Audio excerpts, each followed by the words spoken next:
Delta அருகே படிப்படியாக நெருங்கி வரும் டிட்வா புயல் நாளை மாலை சென்னையை நெருங்கும் போது வலுவிழக்காமல் புயலாகவே கடந்து செல்லும் என இந்திய வானிலை ஆய்வு மையம் தெரிவித்துள்ளது.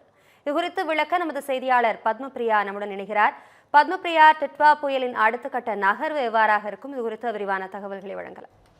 வணக்கம் அபிராமி, நேயர்களுக்கு வணக்கம்.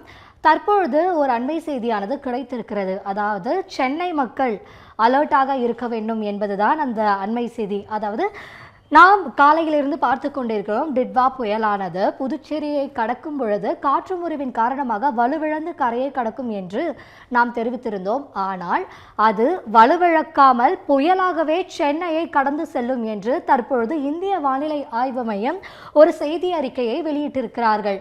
எப்படி பார்க்கலாம் விரிவாக. முதல்ல டிட்வா புயலானது தற்பொழுது நிலத்தை விட்டு இலங்கைக்கு வடக்கு திசையில் குறிப்பாக கடலோரத்தில் தற்போது நிலை கொண்டிருக்கிறது.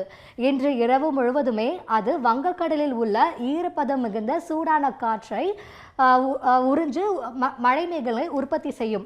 அப்படி அது மழை மேகங்களை உற்பத்தி செய்யும் பொழுது அது வடக்கு திசையில் நிறைய மழை மேகங்களை உற்பத்தி செய்து கொஞ்சம் கொஞ்சமாக வடக்கு மற்றும் வடமேற்கு திசையில் நகரப்போகிறது. இது இன்று இரவு முழுவதுமே வங்கக்கடலை அடைந்து விடுவதால் இன்று இரவு அது வலுவடையக்கூடும் என்று வானிலை ஆய்வாளர்கள் தெரிவிக்கின்றனர்.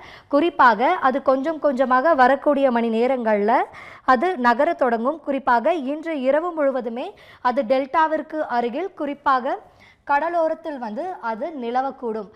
நாளை காலை குறிப்பாக நாளை அதிகாலை அது கொஞ்சம் கொஞ்சமாக நகர தொடங்கும். தற்பொழுது சென்னையில் இருந்து 330 கிலோமீட்டர் தொலைவிலையும் புதுச்சேரியில் இருந்து 220 கிலோமீட்டர் தொலைவிலையும் அது நிலவி கொண்டிருக்கிறது. மணிக்கு 10 கிலோமீட்டர் வேகத்தில் அது நகர்ந்து கொண்டிருக்கிறது. ஆனால் அது வங்கக்கடலில் வந்துவிட்ட பிறகு இன்று இரவு முழுவதுமே அதனுடைய வேகம் குறையும். அப்படி வேகம் குறைந்து ஒரே இடத்துல அது நிலை கொள்வதனால அது மேற்கொண்டு வலுவடையலாம் என்றுதான் வானிலை ஆய்வாளர்கள் தெரிவிக்கின்றனர். அப்படி வலுவடைந்து நாளை காலையிலிருந்து கொஞ்சம் கொஞ்சமாக அது சென்னையை நோக்கி கடலோர மாவட்டங்களை உரசி அது நகரும் பொழுது அது வடக்கு திசையில் இருக்கக்கூடிய மழை மேகங்களை மேற்கு திசையில் அது கொஞ்சம் கொஞ்சமாக ஊடுருவ தொடங்கும். அப்படி இருக்கும் பொழுது நாகப்பட்டினம் முதல் சென்னை வரையிலான கடலோர மாவட்டங்களில் கனமழை, சில இடங்களில் அதிகனமழை பொழிவதற்கான வாய்ப்புகளும் இருக்கிறது. நாளை மாலை இது சென்னைக்கு அருகில் வரும் பொழுது இது வலுவிழக்காமல் புயலாகவே வடகோடி மாவட்டங்களை கடந்து அது மேற்கு மற்றும் வடமேற்கு திசையில் நெல்லூரை மையமாக வைத்து நகரும் என்று எதிர்பார்க்கப்படுகிறது. குறிப்பாக பழவேற்காடை ஒற்றி அது அதனுடைய மையப்பகுதியை ஊடுருவி கொஞ்சம் கொஞ்சமாக அது ஆந்திராவிற்குள் ஊடுருவி நெல்லூரை நோக்கி நகரும் என்று வானிலை ஆய்வாளர்கள் தெரிவிக்கின்றனர். ஆகமொத்தம் டிட்வா புயலானது தற்போது நிலப்பரப்பை விட்டு அகன்று கடலுக்குள் வந்துவிட்டது. இன்று இரவு முழுவதும் கடலுக்குள் மெதுவாக நகரப்போகிறது. அப்படி மெதுவாக நகரும் பட்சத்தில் வங்கக்கடலில் இருக்கக்கூடிய சூடான ஈரப்பதம் மிகுந்த காற்றை அது தனக்குள் இழுத்துக்கொள்ளும். அப்படி இழுத்து கொஞ்சம் கொஞ்சமாக வலுவடைய வாய்ப்பு இருக்கிறது. ஏற்கனவே இலங்கையில் தான் இழந்த மழை மேகங்களை மீண்டும் இன்று இரவு அது உற்பத்தி செய்ய போகிறது. அப்படி என்றால் டெல்டா பகுதிகளில் இன்று இரவு மழையின் தீவிரமானது அதிகரிக்க போகிறது. ஆனால் அதிகரித்து நேரங்கள் செல்ல செல்ல மழையின் தீவிரம் டெல்டா மற்றும் தெற்கு மாவட்டங்களையும் மேற்கு மாவட்டங்களையும் குறைய போகிறது என்றுதான் அர்த்தம்.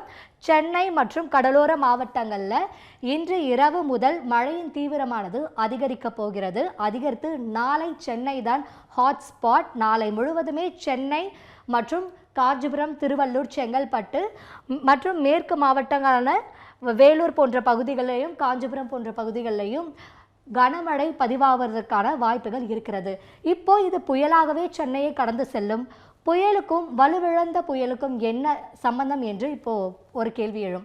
அதாவது வலுவிழக்கும் பொழுது மழையின் தீவிரமும் காற்றின் தீவிரமும் குறையும். ஆனால் அது புயலாக இருக்கும் பொழுது 35 knots, அதாவது மணிக்கு 65 கிலோமீட்டர் வேகத்திலேயே அது நகரும் பட்சத்தில் கடலோர மாவட்டங்களில் தரை காற்றானது மணிக்கு 50லிருந்து 90 கிலோமீட்டர் வரைக்கும் வீசக்கூடும்.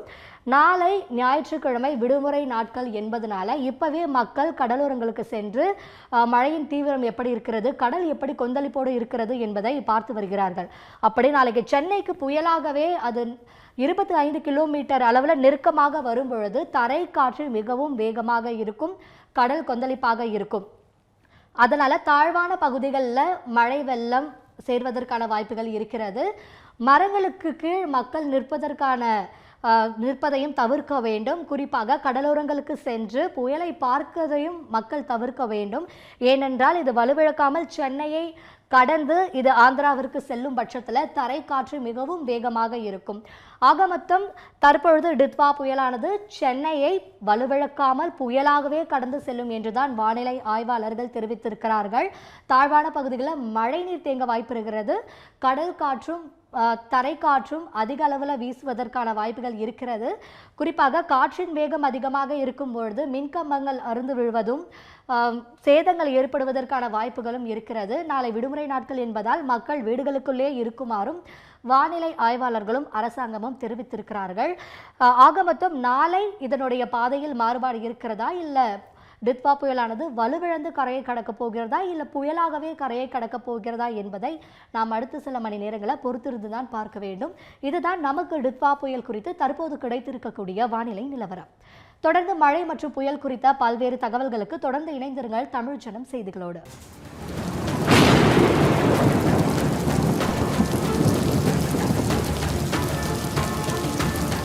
13 years of trust, a revolution of gratitude, 100% assured appreciation. With gratitude, G Square oda 13th year anniversary offer plot villa apartment எது புக் பண்ணாலும் 25 வருஷத்துக்கு பவர் இருக்கும். ஆனா EB bill இருக்காது. Up to 5 kilowatt solar panels with no additional cost ஓட கிடைக்கும். Zero EB revolution. To book, call 8939710009.